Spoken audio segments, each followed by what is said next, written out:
Multiple reports indicate a whistleblower from the intelligence community prompted an investigation into whether President Trump asked the Ukrainian president to investigate former Vice President Joe Biden and his son.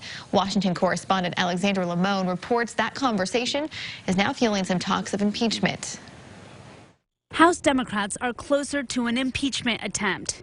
California Congressman and Chairman of the House Intelligence Committee Adam Schiff says that may be necessary if the president asked Ukraine to investigate his political opponent, Joe Biden. Then that may be the only remedy that is co-equal to the evil that conduct represents. House Speaker Nancy Pelosi wants the whistleblower who prompted an inspector general investigation into the president to testify before Congress. And Senate Democratic leader Chuck Schumer called on Majority Leader Mitch McConnell to authorize hearings and subpoenas to investigate. Utah Republican Senator Mitt Romney said in a tweet, if the president asked or pressured Ukraine's president to investigate his political rival, either directly or through his personal attorney, it would be troubling in the extreme, critical for the facts to come out.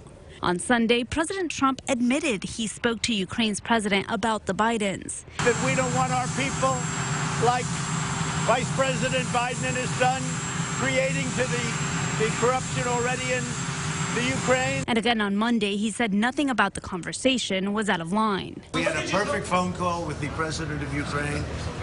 Everybody knows it. It's just a Democrat witch hunt. In Washington, Alexandra Limon.